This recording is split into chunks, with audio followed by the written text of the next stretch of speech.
Olá pessoal, eu sou a professora Valdânia Soares e hoje nós vamos falar a respeito das equações do primeiro grau com uma incógnita. Bem, o nosso objetivo é evitar um cálculo algébrico mecânico, e usar as incógnitas de modo mais significativo, explorando a passagem da linguagem atual para uma linguagem algébrica. A gente procurou, na medida do possível, desenvolver conceitos em relação a essa parte da matemática com o uso de situações contextualizadas, sem propor cálculos enfadonhos. Vamos abordar a equação do primeiro grau com uma incógnita, explorando a ideia de equilíbrio, sempre por meio de situações problemas e enfatizando a compreensão do que é feito. É importante apresentar aos alunos problemas que possam ser resolvidos facilmente com esses cálculos. Então, o que a gente entende por equações? Recapitulando, equações é toda sentença matemática aberta, aquela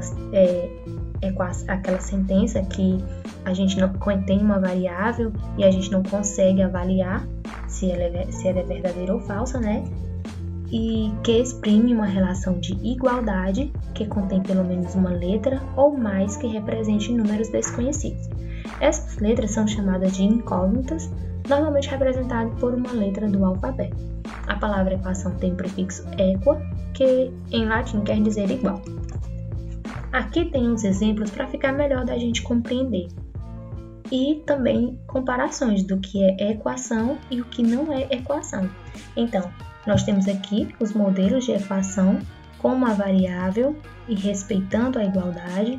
Aqui nós temos variáveis tanto de um lado quanto do outro. E para desenvolver isso aqui, a gente uniria esses termos semelhantes, o 5 e o 6 e o 4 com o 8. E aqui a gente tem, além da igualdade, temos mais de uma incógnita. Essas aqui, elas não são equações para você observar, porque aqui é uma sentença fechada, A gente consegue ver os seus valores, as informações estão claras nessa aqui, e aqui a gente não tem uma igualdade, então seria uma inequação. Equação do primeiro grau com uma incógnita.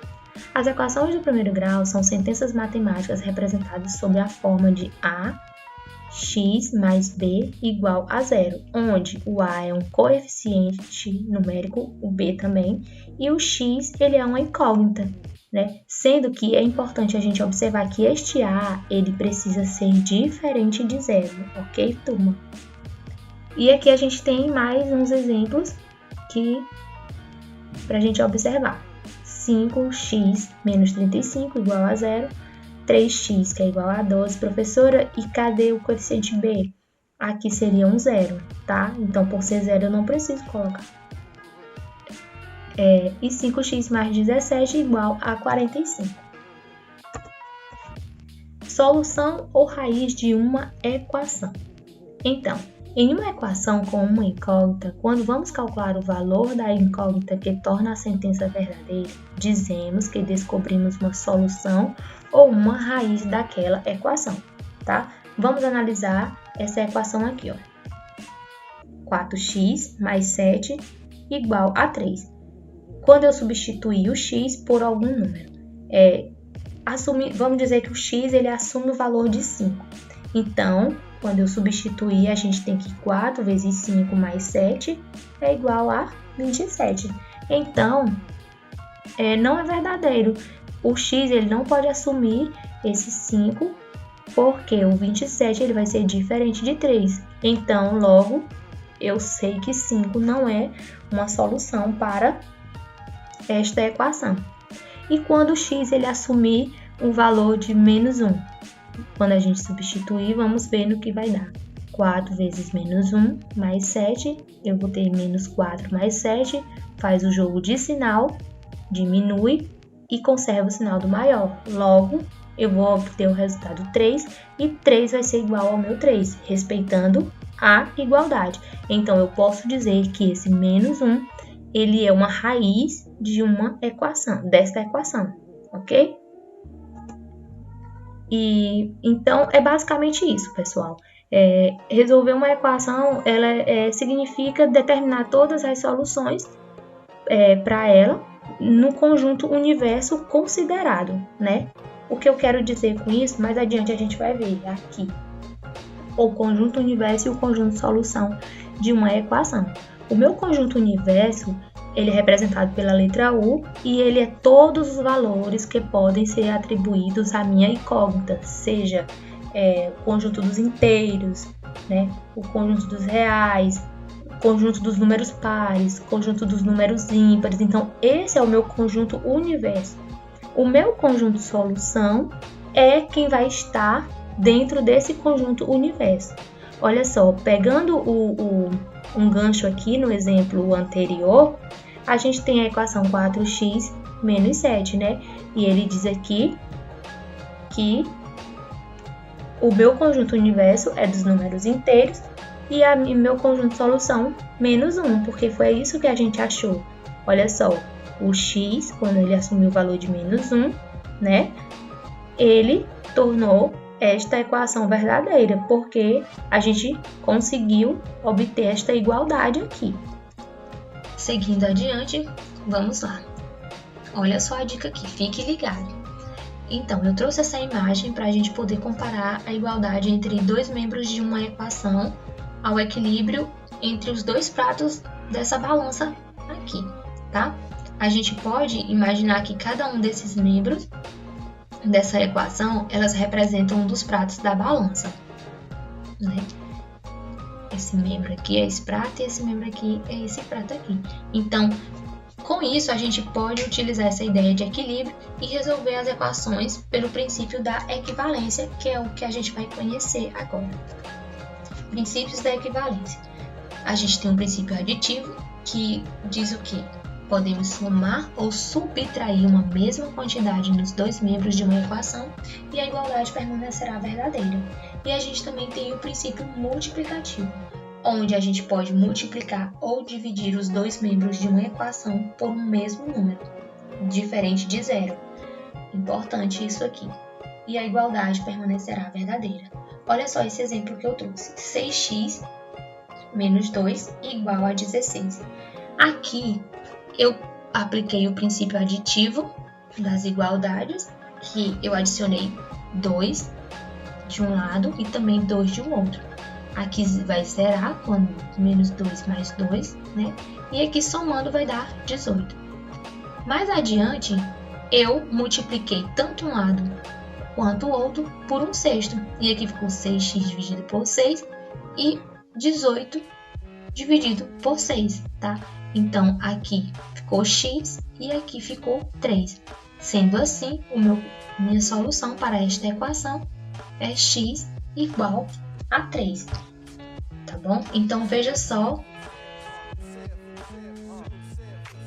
Aqui, a gente adicionou tanto um valor de um lado quanto do outro e a equação não alterou, né? A equação ficou a mesma coisa, respeitando a igualdade.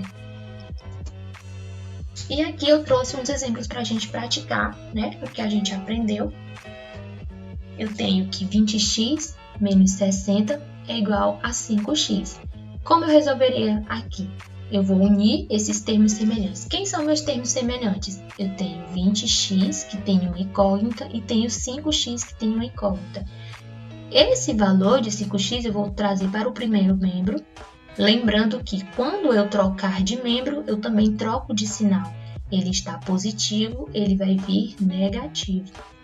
E eu tenho 60 que vai para o segundo membro. Ele está negativo e vai positivo. Então, eu tenho que 15x é igual a 60, onde x, que é igual a 60, isolando a minha incógnita, trazendo x, multiplicando, ele vem dividindo, eu tenho que o meu x é igual a 4. Então, adiante, a gente também tem esse outro exemplo aqui. E trazendo um exemplo de uma situação problema, vamos ver aqui. Olha só, O meu problema diz: Ana nasceu 8 anos depois de sua irmã Natália. Em determinado momento da vida, Natália possuía o triplo da idade de Ana. Calcule a idade das duas irmãs nesse momento. Ou seja, ele diz que a diferença das duas é 8 anos, né? Então, a gente não sabe quem é a idade de Ana. Então, aquilo que eu não conheço, eu represento pela minha incógnita. E ele diz que a Natália, a idade dela é o triplo, 3 vezes do que a idade de Ana.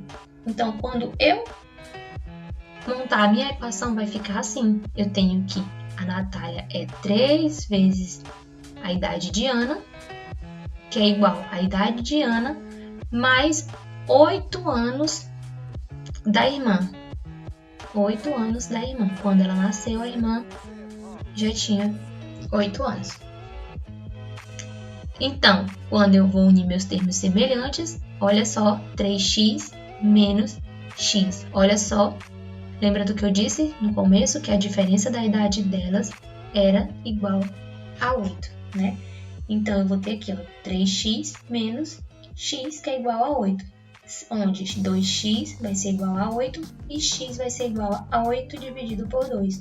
Que o meu x vai ser igual, isolando a minha incógnita, eu vou ter que x vai ser igual a 4. E aí ele pergunta, calcule a idade das duas nesse momento. Então, eu vou ter que a idade de Ana, quem é x? É 4. Então, a idade de Ana é igual a 4. A idade de Natália é 3 vezes o x. E quem é meu x? 4. Então, 3 vezes 4 é igual a 12. Ok? Então, é isso, pessoal. Como a gente viu, só recapitulando, a gente sabe que para calcular uma equação do primeiro grau com uma incógnita, é importante que a gente isole os elementos desconhecidos, ou seja, as incógnitas, em um dos lados da igualdade e os valores numéricos fiquem do outro lado. A gente procura sempre unir os termos semelhantes. Quem tem incógnita com incógnita e valores numéricos com valores numéricos, tá bom? E é importante também que a gente observe que a mudança de posição dos elementos tem que ser também feita de forma igual e continue verdadeira. Quando um termo de uma equação mudar de lado, o sinal também vai trocar, né, inverter. E se estiver somando, passa, né, subtraindo. E se estiver multiplicando, passa dividindo e vice-versa, tá bom? E o objetivo é deixar que a incógnita fique sozinha no primeiro membro da equação e a gente assim consiga achar o seu valor, tá bom? E é importante também a gente aplicar os princípios da equivalência na equação e também sempre respeitar a igualdade. Muito obrigado pela sua atenção.